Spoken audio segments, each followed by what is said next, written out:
மாண்பு உறுப்பினர் கணேஷ்குமார் அவர்கள்.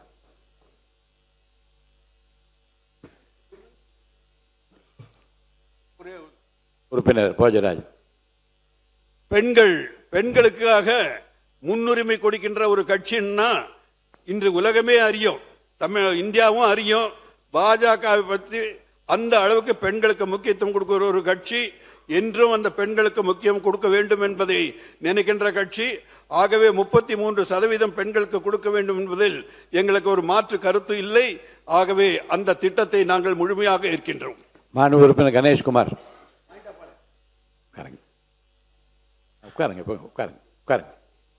மாண்பு உறுப்பினர் கணேஷ்குமார். மாண்புமிகு பேரவைத் தலைவர் அவர்களே வணக்கம். ஆங்கிலத்தில் பொதுவாக ஸ்மால் இஸ் பியூட்டிஃபுல் என்று சொல்வார்கள். அதற்கு ஏற்பால் போல்தான் நம்முடைய வரலாறு தொடர்ச்சியாக இருந்து கொண்டிருக்கிறது. இன்னும் உதாரணத்துக்கு சொல்ல வேண்டும் என்று சொன்னால், சுதந்திரம் அடைந்த மெட்ராஸ் பிரசிடென்சியில் அன்றைக்கு மொத்தம் 12 மாவட்டங்கள் தான் இருந்தன. காலப்போக்கில் நிர்வாக வசதிக்காக இன்றைக்கு 38 மாவட்டங்களாக அவை பிரிக்கப்பட்டிருக்கின்றன. இன்னும் சொல்ல வேண்டும் என்று சொன்னால், இன்னைக்கு கூட பரப்பளவில் பெரிதாக இருக்கக்கூடிய திண்டுக்கல், திருவண்ணாமலை, ஈரோடு, சேலம் போன்ற மாவட்டங்களை எல்லாம் பிரித்து புதிய மாவட்டங்களை உருவாக்க வேண்டும் என்ற கோரிக்கைகள் இந்த அவையிலேயே பல்வேறு உறுப்பினர்களால் எழுப்பப்பட்டு வருகிறது. இன்னும் சொல்ல வேண்டும் என்று சொன்னால், உள்ளாட்சி துறையில் 10 ஆண்டுகளுக்கு ஒரு வரை தொகுதி மறுவரை செய்யப்பட்டு வருகிறது. அது மட்டும் இல்லாமல் நீங்கள் மாநகராட்சி என்று பார்த்தீர்கள் என்று சொன்னால், தமிழ்நாட்டில் ஒரே ஒரு மாநகராட்சி தான் முன்பு இருந்தது, சென்னை மாநகராட்சி மட்டும்தான். காலத்திற்கு ஏற்பால் போர் முதல் கட்டமாக கோயம்புத்தூரையும் மதுரையும் நகராட்சியாக இருந்ததை தரம் உயர்த்தி மாநகராட்சியாக மாற்றினார்கள். அதற்கு பிறகு திருச்சி, சேலம், நெல்லை என்று 6 மாநகராட்சிகளானது. படிப்படியாக இன்றைக்கு தமிழ்நாட்டில் 25 மாநகராட்சிகள் இருக்கிறது. அதிலும் குறிப்பாக சொல்ல வேண்டும் என்று சொன்னால், ஒரே மாவட்டத்தில் 2 மாநகராட்சிகள் எல்லாம் இருக்கிறது. தஞ்சாவூர், கும்பகோணம் என்றெல்லாம். இவையெல்லாம் கூட பார்த்தால் நிர்வாகத்திற்காக அவ்வாறு பிரிக்கப்பட்டு வருகிறது. அரசியல் கட்சிகள் என்று எடுத்துக்கொண்டால் கூட கடந்த காலங்களில் மிகப்பெரிய கட்சிகளாக சொல்லக்கூடிய திமுகவும் சரி, அண்ணா திமுகவும் சரி, தங்களுடைய கட்சி நிர்வாகத்திற்காக வருவாய் மாவட்டத்திற்கு 1 மாவட்ட செயலாளர்கள் வைத்திருந்தார்கள். அதற்கு பிறகு காலப்போக்கில் ஒரு வருவாய் மாவட்டத்திற்கு 2 மாவட்ட செயலாளர்களாக வைத்தார்கள். அதற்கு பிறகு கிழக்கு, மேற்கு, வடக்கு, தெற்கு, தென்கிழக்கிலிருந்து வடமேற்கு வரை இன்றைக்கு வந்துவிட்டது. மத்திய கூட வந்துருச்சு. அப்படி பார்க்கும் பொழுது இதை விட இன்னும் அதிகமாக சொல்ல வேண்டும் என்று சொன்னால், இன்னைக்கு தமிழ்நாட்டில் ஒரு தனிபெரும் கட்சி, சிங்கிள் லார்ஜஸ்ட் பார்ட்டியாக இருந்து கொண்டிருப்பது தமிழக வெற்றி கழகம். அப்படி தமிழக வெற்றி கழகத்தில் எடுத்துக்கொண்டால் கூட ஒரு தொகுதிக்கு ஒரு மாவட்ட செயலாளர் என்ற அடிப்படையில் வைத்துக் கொண்டு இருக்கக்கூடிய சூழ்நிலையில் இந்தியாவினுடைய மொத்த வாக்காளர்களுடைய எண்ணிக்கை 97,98,00,000 இன்றைக்கு இருப்பதோ 543 தொகுதிகள் தான். கிட்டத்தட்ட நம்ம 100 கோடி வாக்காளர்களை நெருங்கி கொண்டிருக்கக்கூடிய சூழ்நிலையில் இது அளவீடு என்று எடுத்து பார்த்தீங்கன்னா, சராசரியா ஒரு நாடாளுமன்ற தொகுதிக்கு 18 லட்சம் வாக்காளர்கள் கிட்ட வருகிறார்கள். மக்கள் தொகை என்று எடுத்தால் அது ஒரு 20 லட்சமாக இருக்கும். தமிழ்நாட்டில் அப்படியே பார்த்தீங்கன்னா, தமிழ்நாட்டுடைய மொத்த வாக்காளர்களுடைய எண்ணிக்கை 5,73,00,000, கிட்டத்தட்ட 6 கோடி வாக்காளர்களை நாம் நெருங்கி கொண்டு இருக்கிறோம். அப்படி நீங்க கணக்கு எடுத்து பார்த்தீங்க என்று சொன்னால் இருப்பதோ 39 தொகுதி. அந்த 39 தொகுதிக்கு எடுத்தீங்கன்னா கிட்டத்தட்ட 14.5 லட்சத்திலிருந்து 18 லட்சம் வரை இருக்கும். கடந்த நாடாளுமன்ற தேர்தலில் கூட நான் ஆரணி நாடாளுமன்ற தொகுதியில் போட்டியிட்டு வெற்றி வாய்ப்பை இழந்தவன். அந்த தொகுதியில் 15 லட்சம் வாக்காளர்கள், கிட்டத்தட்ட 17 லட்சம் மக்கள் தொகை இருக்கக்கூடிய வாய்ப்புகள் இருக்கிறது. இப்போ உலக நாடுகளில் எடுத்துக்கிட்டீங்கன்னா, ஐநா சபையில் அங்கீகரிக்கப்பட்ட நாடுகள் 195, அங்கீகரிக்கப்படாத நாடுகளை எல்லாம் சேர்த்தால் 230. இப்படி நீங்க அந்த நாட்டுகளுடைய மக்கள் தொகையும் நம்முடைய தொகுதியினுடைய வாக்காளர்களின் எண்ணிக்கையும் கணக்கிட்டாலே கூட ஆரணி நாடாளுமன்ற தொகுதி 43வது பெரிய நாடிற்கு சமமாக இருந்து கொண்டிருக்கும். உதாரணத்துக்கு சொல்ல வேண்டும் என்று சொன்னால், Iceland, Maldives, Brunei, Malta, Cyprus போன்ற நாடுகளின் மக்கள் தொகையை விட ஒரு நாடாளுமன்ற தொகுதியினுடைய வாக்காளர்கள் மிக அதிகமாக இருந்து கொண்டிருக்கக்கூடிய சூழ்நிலை இன்னைக்கு இருந்து கொண்டிருக்கிறது. இதையெல்லாம் கருத்தில் வைத்து கடந்த காலங்களில் இந்த தீர்மானத்தை, இந்த ஒரு சட்ட முன்வடிவை மத்திய அரசாங்கம் கொண்டு வந்த முயற்சித்த பொழுது அன்றைக்கு ஆளுங்கட்சியாக இருந்த திமுக 5/3/2025 ஒரு அனைத்து கட்சி கூட்டத்தை கூட்டினார்கள். அந்த கூட்டத்தில் திமுக பங்கேற்றது, அண்ணா திமுக பங்கேற்றது, பாட்டாளி மக்கள் கட்சியின் சார்பாக பாட்டாளி மக்கள் கட்சியினுடைய தலைவர் மருத்துவர் அன்புமணி ராமதாஸ் பங்கேற்றார், தமிழக வெற்றி கழகமும் பங்கேற்றது. தமிழக வெற்றி கழகத்தின் சார்பாக அப்போதைய பொதுச் செயலாளர் மரியாதைக்குரிய மாண்புமிகு நீர்வளத்துறை அமைச்சர் மரியாதைக்குரிய அண்ணன் என் ஆனந்த் அவர்கள் அந்த கூட்டத்தில் கலந்து கொண்டார்கள்.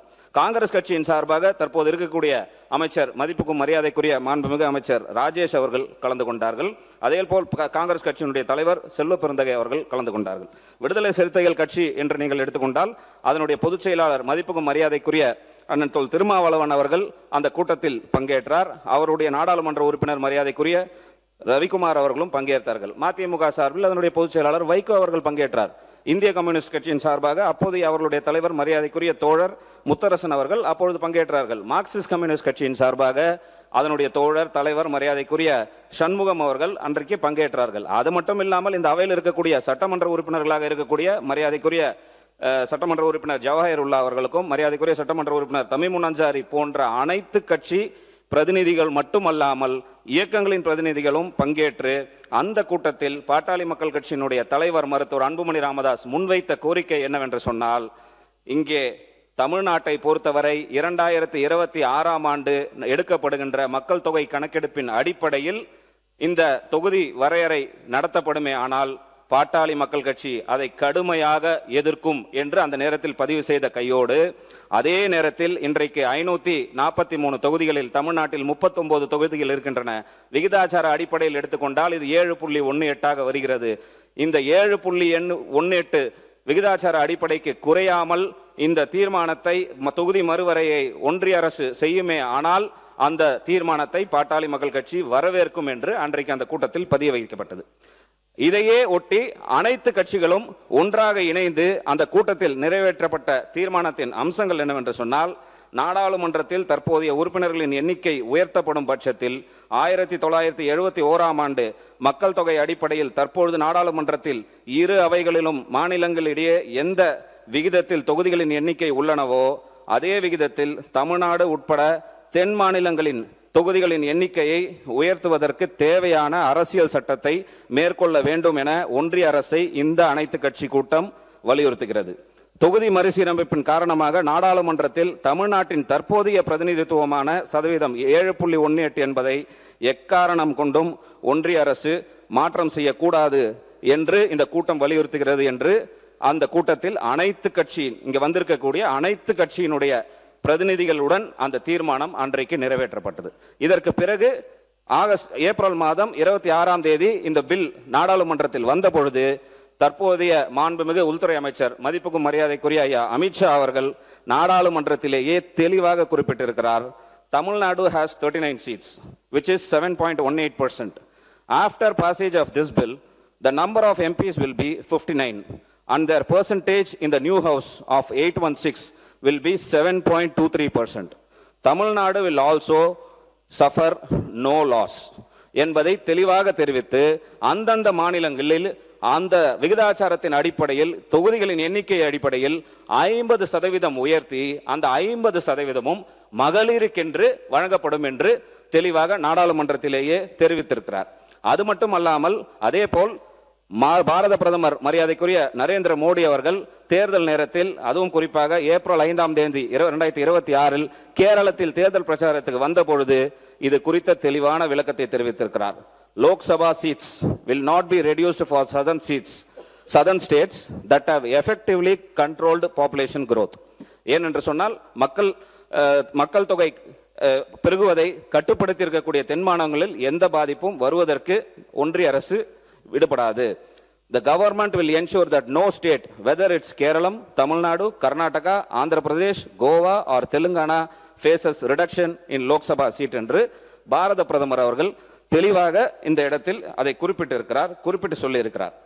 இவ்வாறெல்லாம் இருக்கும் பொழுது இன்னும் சொல்ல வேண்டும் என்று சொன்னால், அப்படி ஒரு தொகுதியின் அடிப்படையில் எண்ணிக்கை உயர்த்தப்பட்டால் 816 தொகுதிகள், அப்படி என்றால் கூடுதலாக 273 தொகுதிகள் நாடாளுமன்றத்தில் அதிகமாகிறது.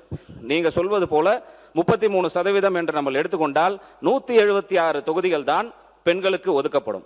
ஆனால் இன்றைக்கு மத்திய அரசு அமித்ஷா அவர்கள் மாண்புமிகு உள்துறை அமைச்சர் அமித்ஷா அவர்கள் சொல்லியிருப்பதை போல நடைமுறைப்படுத்தினால் 273 தொகுதிகள் பெண்களுக்கு வழங்கப்படுவதற்கான வாய்ப்பு என்று இருந்து கொண்டிருக்கிறது. இன்னும் ஒருபடி சொல்லணும்னு சொன்னா, தமிழ்நாட்டில் 1962 41 எம்பிகள் இருந்தாங்க.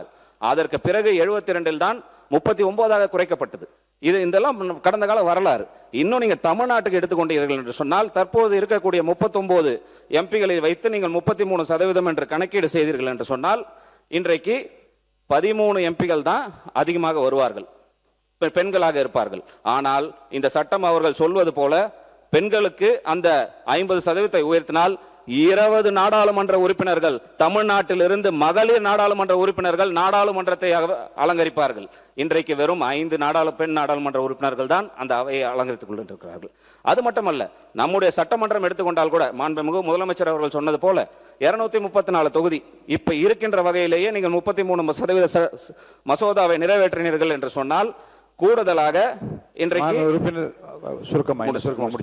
இன்னைக்கு 33% சொன்னீங்கன்னா 77 பெண் சட்டமன்ற உறுப்பினர்கள் தான் இந்த அவைக்கு கிடைப்பார்கள். ஆனால் நீங்கள் கூடுதலாக தொகுதியை வளர்த்து அதன் கூட நீங்க எடுத்து வச்சு பார்த்தீங்கள் என்று சொன்னால் நமக்கு கூடுதலாக 117 பெண் சட்டமன்ற உறுப்பினர்கள், மகளிர் சட்டமன்ற உறுப்பினர்கள் நமக்கு கிடைப்பார்கள். இன்றைக்கு இந்த அவையை எடுத்துக்கொண்டால் எங்களுடைய சட்டமன்ற கட்சி தலைவர் முனைவர் சௌமியா அன்பணி அவர்கள் உட்பட தமிழக வெற்றி கழகத்தினுடைய மாண்புமிகு அமைச்சர்கள் 4 பெண் உறுப்பினர்கள் உட்பட முதலமைச்சர் சொல்வது போல் 23 பெண் உறுப்பினர்கள் தான் இன்றைக்கு இருக்கிறார்கள். அப்படி இவ்வாறெல்லாம் இருக்கும் பொழுது மகளிருடைய உரிமையும் அதிகாரம் பெறுவதற்கும் எதிராக நாம் எல்லாம் இருக்க போகிறோமா? ஒருபொழுதும் பாட்டாளி மக்கள் கட்சி அப்படி இந்த வேலையை செய்யாது. ஒருபொழுதும் பாட்டாளி மக்கள் கட்சி இப்படி செய்யாது. மேலும் சொல்ல வேண்டும் என்று சொன்னால், எனக்கு முன்னால் சொன்னது போல இது குறித்த எந்த சட்ட முன்வடிவோ அதிகாரப்பூர்வ அறிவிப்போ இதுவரை வெளிவரப்படவில்லை, எந்த நாடாளுமன்ற உறுப்பினருக்கும் கொடுக்கல. நேத்திய இந்த சட்டமன்ற நிகழ்வுல கூட மாண்புமிகு வேப்பநாளி சட்டமன்ற உறுப்பினர் ஒசூர் விமான நிலையம் குறித்து கேட்டபோது மாண்புமிகு தொழில்துறை அமைச்சர் அவர்கள் தெளிவா சொன்னாங்க, ஆதாரம் இருந்தா கொடுங்க, ஆதாரத்தை வைத்து பேசுவோம், வாய் வழி செய்தி எல்லாம் வைத்து பேசுவது முறையாக இருக்காது என்று மாண்புமிகு தொழில்துறை அமைச்சர் இதே அவையில் பதில் சொன்னார். ஆனால் இன்னைக்கு செவி வழி செய்தியை வைத்து ஒரு தீர்மானத்தை நாம் இங்கே கொண்டு வந்திருக்கிறோம் என்பதை நாம் கருத்தில் கொள்ள வேண்டும். இவ்வளவு பெரிய தொகுதியை ஒரு நாடாளுமன்ற உறுப்பினராக நிர்வகிப்பது வாய்ப்பே கிடையாது. எனவே இன்றைக்கு இந்த சட்டம் வருமா வராதா என்றெல்லாம் இருக்கக்கூடிய சூழ்நிலையில் இந்த நேரத்தில் இந்த சட்டம் கொண்டு வருவதற்கான அவசியம் என்ன இருக்கிறது? எனவே மாண்புமிகு முதலமைச்சர் அவர்கள் உடனடியாக இந்த தீர்மானத்தை திரும்ப பெற வேண்டும் என்று பாட்டாளி மக்கள் கட்சி சார்பாக கேட்டுக்கொள்கிறோம். ஏன் என்று சொன்னால், நடந்து முடிந்த அனைத்து கட்சி கூட்டத்தில் நம்முடைய கட்சி உட்பட அனைத்து கட்சியும் சேர்ந்துதான் இந்த தீர்மானத்தை நிறைவேற்றிருக்கிறோம். இன்றைக்கு இந்த தீர்மானத்தை நிறைவேற்றணும் என்று சொன்னால் அன்றைக்கு ஒரு நிலைப்பாடு, இன்றைக்கு ஒரு நிலைப்பாடு என்று அரசியல் இரட்டை நிலைப்பாடு என்ற பொருள் ஆகிவிடும். மேலும் இத்தீர்மானத்தை நிறைவேற்றுகிறீர்கள் என்று சொன்னால் இதில் ஒருமனதாக என்ற வாக்கியத்தை நீக்க வேண்டும் என்று தெரிவித்துக் கொண்டு, ஏனென்றால் பாட்டாளி மக்கள் கட்சி நீங்க உங்க கருத்தை மட்டும் சொல்லி முடியும், எந்த வாக்கியத்தை போட்டு நிறைவேற்றுவதை பற்றி நான் முடிவெடுப்பேன். ஏன் அந்த ஒருமனதாக என்ற வார்த்தை அந்த தீர்மானத்தில் இருக்க வேண்டாம் என்று நாங்கள் கேட்டுக்கொள்வதற்கு காரணம், இந்த தீர்மானத்தை பாட்டாளி மக்கள் கட்சி பெண்களின் உரிமைக்காகவும் அவர்கள் அரசியல் அதிகாரம் பெறுவதற்கும் எதிராக நாங்கள் பார்க்கின்ற காரணத்தினால் இந்த தீர்மானத்தை நாங்கள் ஆதரிக்கவில்லை என்று கூறி அமர்கிறேன். நன்றி.